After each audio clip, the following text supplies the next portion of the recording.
Então, meus amigos, nós continuamos aqui no nosso estudo do Evangelho segundo o Espiritismo e nós estamos trabalhando aqui o capítulo 17, que é Sede Perfeitos. E hoje nós vamos ver a instrução dos Espíritos, cuidar do corpo e do Espírito, que está lá no item 9 do capítulo 17. E quem vai nos ajudar nesse trabalho é o Jorge, que é um espírito protetor e escreveu esse texto que compõe o Evangelho segundo o Espiritismo em 1863. E ele começa aqui para a gente, nesse capítulo, nesse item, cuidar do corpo e do espírito, ele pergunta para nós: consistirá na maceração do corpo a perfeição moral?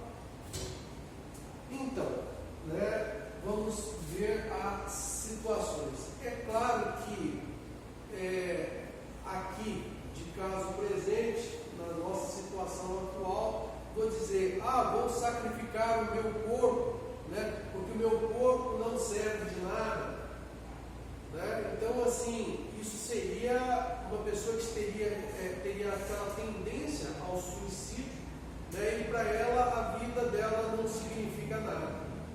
Mas ainda tem uma outra classe, uma classe de espiritualistas que identificam a relevância, a presença e a importância do espírito e exaltam essa questão espiritual no ponto em que nós devemos trabalhar cotidianamente, constantemente, pelo crescimento do espírito, dar mais valor às questões que dizem respeito à nossa origem espiritual.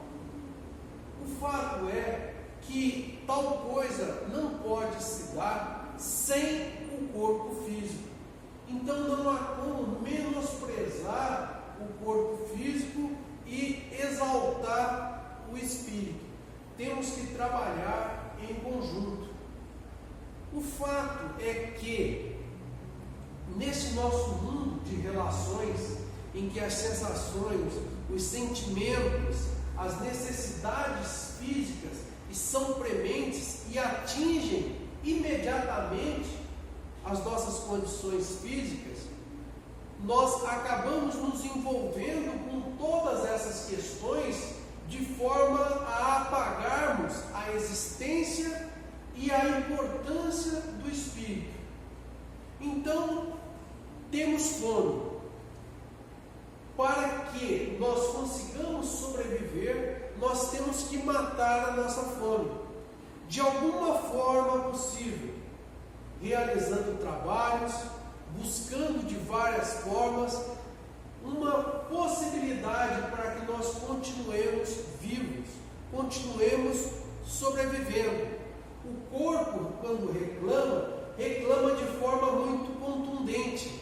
Existem dores, existem problemas que o corpo demonstra e que fica claro para nós e até, digamos, dificulta as nossas atividades se esse corpo não estiver correspondendo à sua saúde plena, à sua capacidade. Então nós temos que suprir essas necessidades do corpo. A comida é uma delas, mas existem outras coisas que o corpo também reclama. Cuidados de asseio, cuidados com a própria saúde. Existem várias obrigações que temos para com o corpo, senão ele reclama. Então, quando a gente fala desses espiritualistas que buscam macerar o corpo físico ou agredir o corpo físico, certo? No sentido de exalçar a existência do espírito, na realidade peca contra a própria criação. É claro que no meio dessas nossas relações e sensações, muitas vezes nos envolvemos em questões humanas, ciúmes, sensualidade, bebida, vícios diversos. E aí, quando nós dizemos assim, macerar o corpo físico, seria agredir o corpo físico a fim de que nós nos separemos, nos distanciemos desses nossos vícios. Ocorre que nós somos seres intelectuais, temos capacidades, as nossas vontades, elas requerem uma força interior para que elas se manifestem. Então é em busca dessa força interior, dessa capacidade que nós devemos trabalhar. Quando nós machucamos ou diminuímos a nossa capacidade fisiológica, nós estamos assim perdendo a oportunidade que o espírito tem de crescer. É um suicídio, é uma forma de suicídio. E como nós vemos pela literatura espírita, todo suicídio ou toda ação nossa que, digamos, prejudique a nossa existência física é vista como suicídio. Nós vimos ali, podemos perceber nos livros do André Luiz, quando ele nos fala, iniciando ali em O Nosso Lar, que o seu primeiro estágio no plano espiritual foi na região de umbral, aonde ele permaneceu ali, segundo o livro, por 7 anos. Imagino que 7 anos não sejam 7 dias, não sejam 7 horas.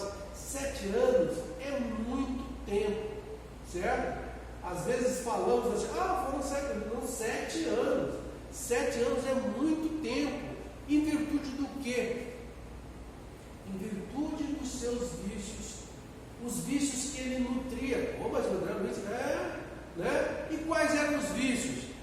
Normalmente, o que ele nos relata era o tabagismo e os alcoólicos, mesmo tomado em questões sociais, mas quando de forma exagerada, acaba criando um problema.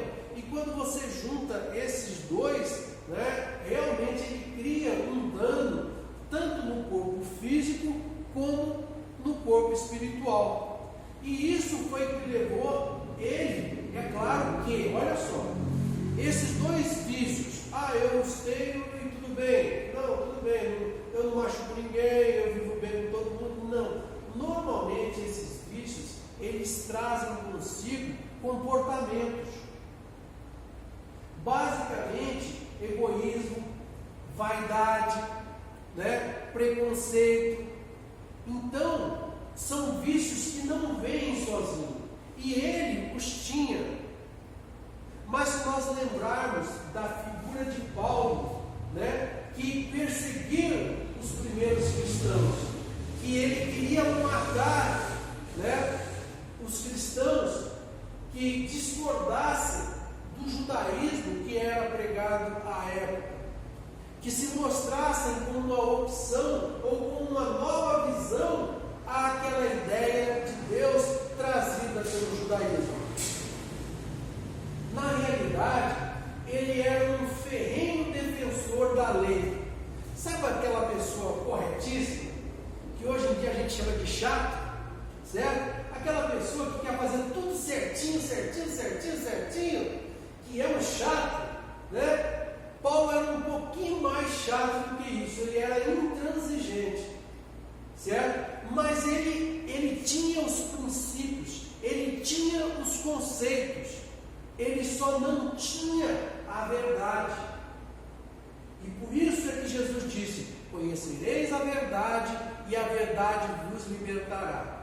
Muitas vezes nós estamos lutando por uma verdade que não é verdade. Estamos lutando, na realidade, por um engodo, por uma fantasia, por uma ideia abstrata, utilizando ícones, valores, pessoas, referências equivocadas. Mesmo diante de ideias corretas, muitas vezes estamos seguindo trilhas erradas. Cabe a a nós, seres capazes e intelectuais, de encontrarmos essa verdade. Mas para isso precisamos nos despir de preconceitos, de ideias preconcebidas, a fim de que consigamos ler nas entrelinhas os detalhes que muitas vezes demonstram ou desnudam a realidade. Então, meus amigos, cabe a nós, seres intelectuais, criados por Deus para a perfeição, buscarmos no nosso dia a dia, aliados ao corpo que Deus nos deu, a oportunidade de nos melhorarmos. Então é isso que esse Espírito nos traz nessas observações.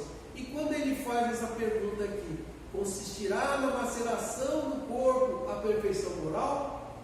Aí diz, para resolver essa questão, apoiar-me-ei em princípios elementares e começarei por demonstrar a necessidade de cuidar-se do corpo que, segundo as alternativas de saúde e de enfermidade, influi de maneira muito importante sobre a alma, que cumpre se considere cativa da carne, para que essa prisioneira viva se expanda e chegue mesmo a conceder as ilusões da liberdade, tem o corpo de estar são, disposto, forte. Façamos uma comparação. Eis se acham ambos em perfeito estado. Que devem fazer para manter o equilíbrio entre suas aptidões e suas necessidades tão diferentes? Inevitável parece a luta entre os dois e difícil achar-se o segredo de como chegarem ao equilíbrio. Se nós formos ver, as necessidades do corpo e do espírito são bem distintas, né? Ao corpo, tudo aquilo que o sensibiliza, né? Ou seja, as necessidades físicas, fisiológicas, né? E até certo ponto emocionais. E o espírito, tudo aquilo que fala de grandeza, como por exemplo o trabalho, mas não o trabalho só a força física, mas a construção. O construir também é construir-se. Construir-se moralmente, construir-se socialmente, buscar as condutas que o adequem e o harmonizem com o meio em que ele vive. Isso são valores do espírito.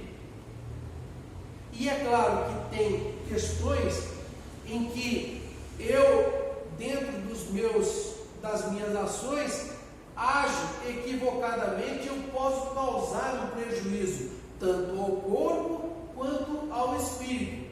Cabe a mim, então, nesse convívio com a sociedade, identificar quais são os valores que devem ser cultivados e aquelas questões que devem ser diminuídas, amenizadas ou extintas. Dois sistemas se defrontam: o dos ascetas, que tem por base o aniquilamento do corpo, e dos materialistas, que se baseiam no rebaixamento da alma. Duas violências quase tão insensatas uma quanto a outra. Ao lado desses dois grandes partidos, formiga a numerosa tribo dos indiferentes, sem convicção e sem paixão. São mornos no amar e econômicos no gozar. Onde então a sabedoria? Onde então a ciência? A ciência de viver? Em parte alguma.